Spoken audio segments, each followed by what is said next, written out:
Bonjour et bienvenue, c'est Bertrand, de la Fondation Magister. Cette vidéo va juste être un petit guide de référence pour activer la synchronisation dans LiveJournal.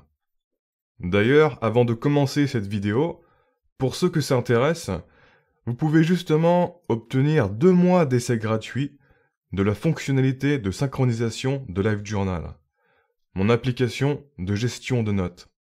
Je suis assez fier de la fonctionnalité de ce service, car non seulement les données sont chiffrées de bout en bout, ce qui veut dire que vos données ne sont lisibles que par vous et uniquement vous, mais malgré cette sécurité avancée, le service est optimisé pour rester très rapide et la plupart de vos synchronisations journalières se feront en moins d'une poignée de secondes. La période d'essai ne nécessite pas de moyens de paiement. Vous avez juste à créer votre compte et ensuite configurer LiveJournal comme je vais le montrer dans la suite de cette vidéo. Je vous mets le lien dans la description et dans le commentaire épinglé. C'est parti pour le petit guide. Donc, une fois que votre abonnement est actif ou que vous avez activé la période d'essai gratuit, vous devez lancer LiveJournal. Ensuite, dans l'interface de LiveJournal, en bas à droite, vous avez un petit nuage. Il faut cliquer dessus. Si votre écran est petit ou que vous êtes sur mobile, il se peut que ce petit nuage ne soit pas directement affiché. C'est normal. Pour le retrouver, vous devez simplement dérouler le panneau latéral avec ce bouton. Ou, si vous êtes sur mobile, en faisant glisser votre doigt depuis le côté droit de l'écran vers le centre.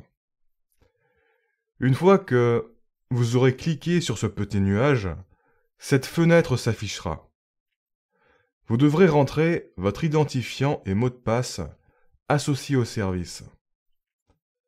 Ensuite, vous validez en cliquant sur le bouton « Se connecter ».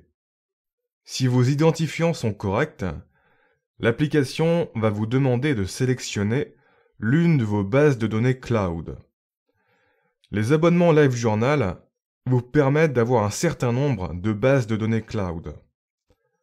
En gros, ce sont les réceptacles distants qui vous permettent de sauvegarder et synchroniser vos bases de données locales. Ces réceptacles ne contiennent que du contenu crypté. Et c'est pour ça que quand vous allez sélectionner l'un de ces réceptacles, LiveJournal va vous demander de rentrer un mot de passe de chiffrement. Il y a 2 scénarios très similaires. Si vous n'avez jamais utilisé ce réceptacle avant, LiveJournal va vous demander de créer le mot de passe de chiffrement pour ce réceptacle. Et si vous avez déjà utilisé le réceptacle avant, LiveJournal va à la place simplement vous demander de rentrer le mot de passe de chiffrement que vous avez défini la première fois. Donc là, dans la démo, c'est la première fois que je sélectionne ce réceptacle cloud. Du coup, l'application me demande de définir le mot de passe. Je clique ici pour le créer. Avant de me laisser rentrer le mot de passe, l'application va afficher un avertissement. Je reviendrai sur cet avertissement à la fin de la vidéo pour ne pas trop élonger la démo. Maintenant que le mot de passe de chiffrement est défini, 2 boutons vont apparaître. Pour activer la synchronisation automatique, vous devez enclencher le bouton associé ici. Et voilà, la synchronisation est mise en place. Vous saurez que la synchronisation fonctionne quand le petit nuage en bas à droite sera vert. Et quand il y a des échanges de données en cours, le petit nuage va légèrement fluctuer entre vert clair et vert foncé. Je sais que c'est un peu long pour juste activer un service, mais dites-vous bien que c'est nécessaire pour que vos données soient bien sécurisées et confidentielles. Et vous n'avez besoin de le faire qu'une seule fois. Pour en revenir à l'avertissement lors de la création du mot de passe de chiffrement du réceptacle, en gros, il est là pour vous dire de bien faire en sorte de conserver ce mot de passe en lieu sûr. Parce que si vous le perdez, il est irrécupérable. Et donc, vous ne pourrez plus déchiffrer les données de ce réceptacle. Vous êtes le seul à disposer de ces mots de passe de chiffrement.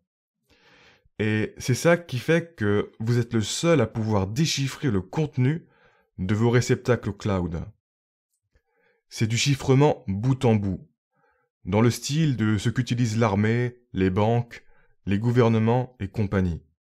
Ce qui veut dire que même moi, l'agent intermédiaire qui s'occupe de stocker les réceptacles, eh bien, je ne peux absolument pas lire leur contenu. Après, si jamais vous perdez votre mot de passe de chiffrement, ne vous inquiétez pas trop non plus. Ce n'est pas la fin du monde, puisque le service sert à faire de la synchronisation, de la réplication. Ce ne sont pas les données originelles qui sont dans ces réceptacles cloud. Les données originelles, elles sont sur vos appareils à vous. Donc, dans la plupart des cas, le jour où vous perdez ce mot de passe, vous aurez toujours vos données en local sur votre ordinateur ou votre téléphone. Et il vous suffira de remettre en place la synchronisation sur un nouveau réceptacle cloud, et voilà, tout rentrera en ordre sans aucune perte. Le seul risque fatal de perdre un mot de passe de chiffrement cloud, c'est si vous perdez tous vos originaux et que vous comptez sur les données cloud pour récupérer vos données. Donc, si vous perdez les données sur votre téléphone, sur votre ordinateur, etc. Dans ce cas-là, vos notes seront toujours accessibles en version chiffrée sur le réceptacle cloud. Mais du coup, si vous avez aussi perdu le mot de passe pour les déchiffrer, ça sera inutile et tout est perdu. Donc vraiment, pour que ce soit un risque fatal de perdre ces mots de passe-là, il faut vraiment mal s'organiser ou le faire exprès. Enfin, pour terminer ce petit guide, sachez que dès que votre abonnement ou votre période d'essai démarre, vous avez automatiquement un réceptacle cloud qui est créé avec le nom Default. Mais, à partir de l'interface de gestion de votre abonnement, vous pouvez manuellement renommer ce réceptacle et en créer d'autres si votre abonnement le permet. L'interface de gestion de votre abonnement est accessible avec le lien en bleu sur la même fenêtre qui s'affiche une fois que vous avez cliqué sur le petit nuage. Voilà, c'est tout pour cette petite vidéo. Merci de m'avoir écouté. Ciao!